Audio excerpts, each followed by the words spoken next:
सादर जय श्री कृष्ण मित्रों, आप सभी का बहुत बहुत स्वागत है आपके अपने ही चैनल एस्ट्रो गुरुजी में। मित्रों, यदि आपने अभी तक हमारे चैनल को सब्सक्राइब यदि नहीं किया हो तो अभी सब्सक्राइब कर लें और बेल आइकन को अवश्य दबाएं, जिससे हमारे अगले आने वाले नए वीडियो की नोटिफिकेशन सबसे पहले आपके पास पहुंचे। आप नित्य नई नई ज्ञानवर्धक जानकारियां व नित्य का राशिफल हमारे चैनल से प्राप्त करते रहें। तो मित्रों, आज आपको हम बताने जा रहे हैं कि जन्माष्टमी का पर्व 11 अगस्त को रहेगा या 12 अगस्त के दिन मनाया जाएगा। तो आज इसकी विधि और इसका महत्व भी आज आपको हम बताएंगे। तो जन्माष्टमी हिंदुओं का प्रमुख त्योहार होता है। इस त्योहार को पूरे देश भर में धूमधाम से मनाया जाता है। हिंदू मान्यताओं के अनुसार सृष्टि के पालनहार श्री हरि विष्णु जी के 8वें अवतार श्री कृष्ण जी के जन्मदिन को श्री कृष्ण जयंती या जन्माष्टमी के रूप में मनाया जाता है। पिछले वर्ष की तरह भी इस साल भी लोग इस उलझन में हैं कि जन्माष्टमी का पर्व 11 अगस्त को रहेगा या 12 अगस्त को रहेगा। तो ऐसा माना जाता है कि भगवान श्री कृष्ण जी का जन्म भाद्रपद मास यानी भादव मास की कृष्ण पक्ष की अष्टमी तिथि को रोहिणी नक्षत्र में हुआ था। तो ऐसे में अगर कृष्ण पक्ष की अष्टमी तिथि को देखा जाए तो जन्माष्टमी का पर्व 11 अगस्त को रहेगा, लेकिन अगर रोहिणी नक्षत्र की माने तो 12 अगस्त को श्री कृष्ण जन्माष्टमी का पर्व होना चाहिए। कुछ लोगों के लिए अष्टमी तिथि का महत्व होता है, वहीं कुछ लोगों को रोहिणी नक्षत्र का महत्व होता है। तो ऐसे में मथुरा में जो है जन्माष्टमी का जो पर्व रहेगा 12 अगस्त 2020 को रहेगा। वहीं नंदलाल जी के गांव व्रज में 11 अगस्त को धूमधाम से जन्माष्टमी का यह पर्व मनाया जाएगा। तो 12 अगस्त को ही यह पर्व मानना श्रेष्ठ रहेगा।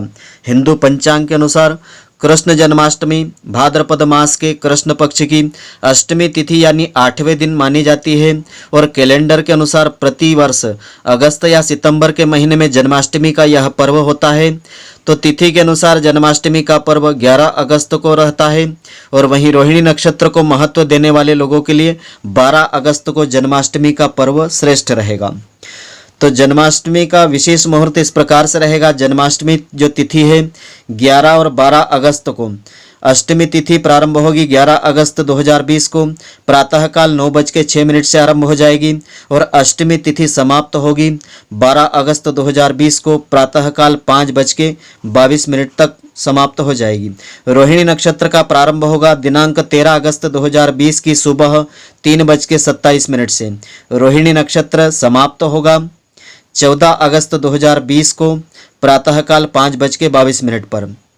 तो 12 अगस्त को मानना यह पर्व श्रेष्ठ रहेगा, क्योंकि मथुरा नगरी में यह पर्व मनाया जाएगा।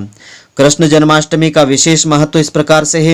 श्री कृष्ण जन्माष्टमी का देश भर में विशेष महत्व होते हैं। यह हिंदू धर्म के प्रमुख त्योहारों में से एक है। भगवान श्री कृष्ण को हरि विष्णु का 8वां अवतार माना जाता है। देश के सभी राज्यों में इस पर्व को अलग अलग प्रकार से मनाया जाता है। इस दिन बच्चों से लेकर बूढ़ों तक अपने आराध्य के जन्म की खुशी में दिन भर व्रत रखा जाता है। भगवान श्री कृष्ण की महिमा का गुणगान किया जाता है। वहीं सभी मंदिरों में झांकियां सजाई जाती है। भगवान बाल कृष्ण जी को झूला झुलाया जाता है।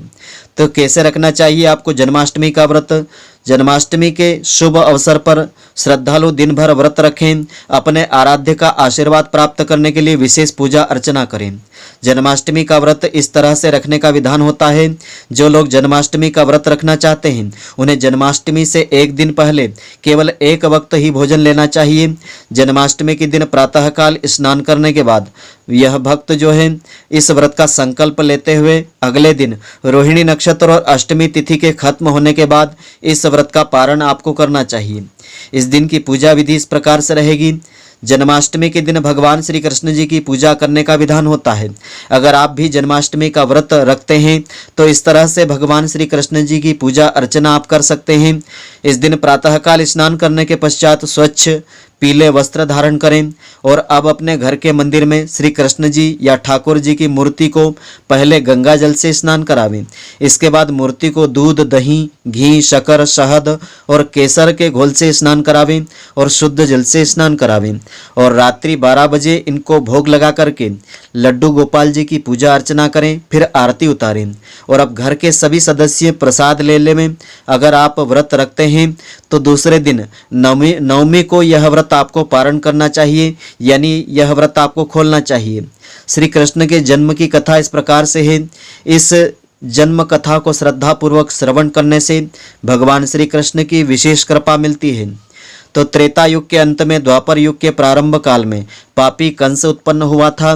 द्वापर युग में भोजवंशी राजा उग्रसेन मथुरा में राज्य करते थे। उसके बेटे कंस ने उन्हें गद्दी से उतार दिया था, स्वयं मथुरा का राजा बन गया था। कंस की बहन देवकी का विवाह वासुदेव नामक यदुवंशी सरदार से हुआ था। एक बार कंस अपनी बहन देवकी को उसके ससुराल पहुंचाने जा रहा था, तभी रास्ते में अचानक आकाशवाणी होती है कि हे कंस, जिस देवकी को तूने प्रेम से विदा करने जा रहा है उसी में तेरा काल बसता है। इसी के गर्भ से उत्पन्न 8वां बालक तेरा वध कर देगा।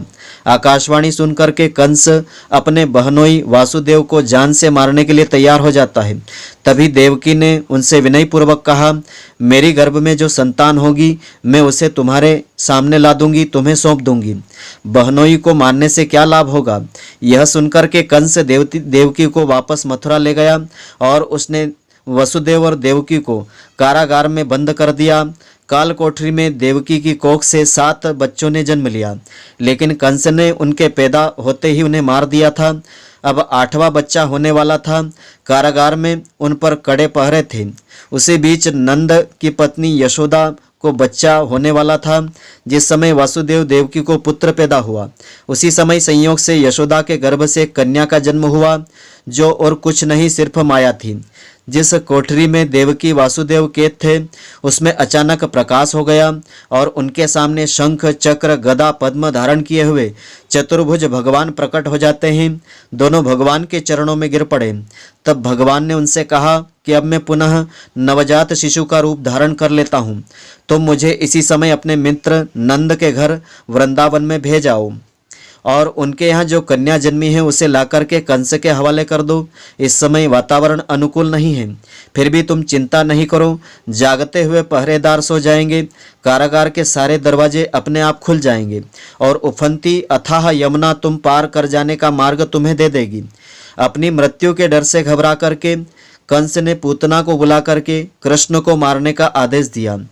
कंस की आज्ञा का पालन करते हुए पूतना ने सुंदरी का रूप धारण किया, नंद बाबा के घर पहुंच गई। उसने अवसर देख करके कृष्ण जी को अपनी गोदी में उठा लिया और अपना दूध पिलाने लगी। स्तनपान करते हुए कृष्ण ने उसके प्राण हरण कर लिए और पूतना वहीं मर जाती है। इस प्रकार अनेक दैत्यों को कृष्ण जी ने मार दिया और कृष्ण ने उन्हें सभी को यमलोक पहुंचा दिया। इसके बाद कंस ने अरिष्ट नामक दैत्य को बैल के रूप में भेजा। कृष्ण अपने बाल रूप में क्रीड़ा कर रहे थे। खेलते खेलते ही उन्होंने उस दैत्य रूपी बैल के सींग को क्षण भर में तोड़ करके उसे मार डाला। कंस ने फिर काल नामक दैत्य कव्वे को भेजा। वह जैसे ही कृष्ण को मारने के लिए उनके पास पहुंचा, श्री कृष्ण ने कव्वे को पकड़ करके उसके गले को दबा करके मसल दिया और पंखों को अपने हाथों से उखाड़ दिया, जिससे काल नाम के असुर की मौत हो गई। तो एक दिन श्री कृष्ण यमुना नदी के तट पर खेल रहे थे, तभी उसमें गेंद जा गिरी और वह गेंद लाने के लिए नदी में कूदते हैं। इधर यशोदा को जैसे ही खबर मिली, वह दौड़ती हुई यमुना नदी के तट पर पहुंची, विलाप करने लगी। श्री कृष्ण जब नीचे पहुंचते हैं तो नागराज की पत्नी ने कहा कि हे भद्र, यहाँ किस स्थान से और किस प्रयोजन से आए हो। यदि मेरे पति नागराज कालिया जाग गए तो तुम्हें भक्षण कर लेंगे। तब कृष्ण ने कहा कि मैं कालिया नाग का भी काल हूँ, उसे मार करके इस यमुना नदी को पवित्र करने के लिए आया हूँ। ऐसा सुनते ही कालिया नाग सोते से उठ गया और श्री कृष्ण से युद्ध करने लगा। जब कालिया नाग पूरी तरह से मरणासन्न हो गया, तभी उसकी पत्नी वहां पर आई। अपने पति के प्राणों की रक्षा के लिए कृष्ण जी से स्तुति करने लगी। हे भगवान, मैं आप भुवनेश्वर कृष्ण को नहीं पहचान पाई। हे जनार्दन, मैं मंत्रों से रहित, क्रियाओं से रहित, भक्ति भाव से रहित हूँ, मेरी रक्षा करिए। हे हरे, प्रसाद रूप में मेरे स्वामी को मुझे दे दो, अर्थात मेरे पति की रक्षा करो। तब श्री कृष्ण ने कहा कि तुम अपने पूरे बंधु बांधवों के साथ इस यमुना नदी को छोड़ करके कहीं और चले जाओ। इसके बाद कालिया नाग ने कृष्ण जी को प्रणाम करके यमुना नदी को छोड़ करके कहीं और वह चला गया। कृष्ण जी भी अपनी गेंद लेकर के यमुना नदी से बाहर आ जाते हैं। इधर कंस को जब कोई उपाय नहीं सूझा, तब उसने अक्रूर को बुला करके कहा कि नंदगांव जाकर कृष्ण और बलराम को मथुरा बुला करके ले आओ। मथुरा आने पर कंस के पहलवान चाणूर और मुष्टिक के साथ मल्ल युद्ध की घोषणा हो जाती है। अखाड़े के द्वार पर ही कंस ने कुवलय नामक हाथी को रख करके छोड़ा था ताकि वह कृष्ण को कुचल सके, लेकिन कृष्ण ने उस हाथी को भी मार डाला। उसके बाद श्री कृष्ण ने चाणूर के गले में अपना पैर फंसा करके युद्ध में उसे मार डाला और बलदेव ने मुष्टिक को मार दिया। इसके बाद कंस के भाई केशी को भी केशव ने मार डाला।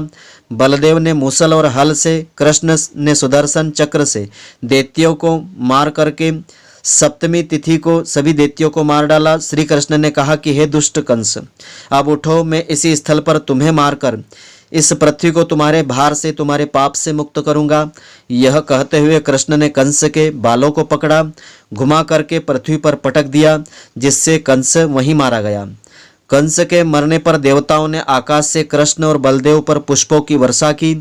फिर कृष्ण ने माता देवकी और वसुदेव को कारागार से मुक्त कराया और उग्रसेन को मथुरा नगरी का राज्य सौंप दिया। तो यह कथा इस दिन की इस प्रकार से संपूर्ण होती है। मित्रों, आशा करता हूँ कि आपको हमारी यह ज्ञानवर्धक जानकारी पसंद आई होगी।